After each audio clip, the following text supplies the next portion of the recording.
So guys, I'm a total geek. I love body movement. I love strength and conditioning applied to fitness, applied to sport, applied to whatever it is. And one of the things that's so remarkable about CrossFit and what it's showcasing is that there's so many people doing this stuff at such high intensity that things are coming out unconsciously. And what I'm talking about here is the workout number 2. There was some controversy on those push-ups because there were some people doing push-ups, lifting their feet up, and actually kipping themselves up. And the beauty of that is that just makes the movement a little bit more functional. And what I'm talking about here is that in gymnastics, or in gymnastics applied to CrossFit, what we see is that there are strength pieces of functional movement. When we talk about functional movement, we're talking about something that can be directly applied to something else. Most likely there's more than one joint moving at the same time. I could be doing a dead hang pull-up and that will be a functional movement, but it will be more strength related.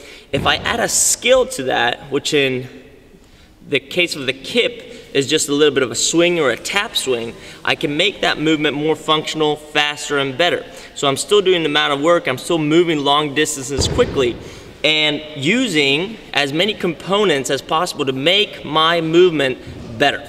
So in the case of the push-up, I was very excited to see people starting to lift their feet up and hands up because they were starting to kip, they were starting to use a skill to transfer into their movement.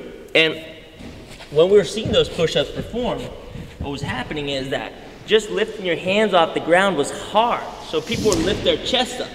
But immediately, as you would lift your chest up to get the hands off the ground, the feet would go at the same time. If you look at this position, this looks very similar to our little Superman position, or to our global extension while we're doing our kipping pull-ups. So people were doing the following. They're getting to the bottom, lifting their chest up, lifting their feet up, and from there they were kipping to get their belly and their rib cage off the ground. That is a setup for success right there. And what they just did was they naturally looked for this bowing or kipping to get themselves off the ground. If the form was legit on the way up, I personally would think it's a go, because that's exactly what we talk about in CrossFit. I get this question 100 times a day. Kipping pull-ups or dead hang pull-ups? Kipping handstand push-ups or just strict handstand push-ups? It's all about the purpose. What's the purpose? In this case, it was do as much work as possible. The standard was you have to get to the ground, hands have to get off the ground. On the way up, you have to be nice and straight in a straight body position. When I do my kipping, I'm still staying straight in that plank position, but I'm definitely using my skill.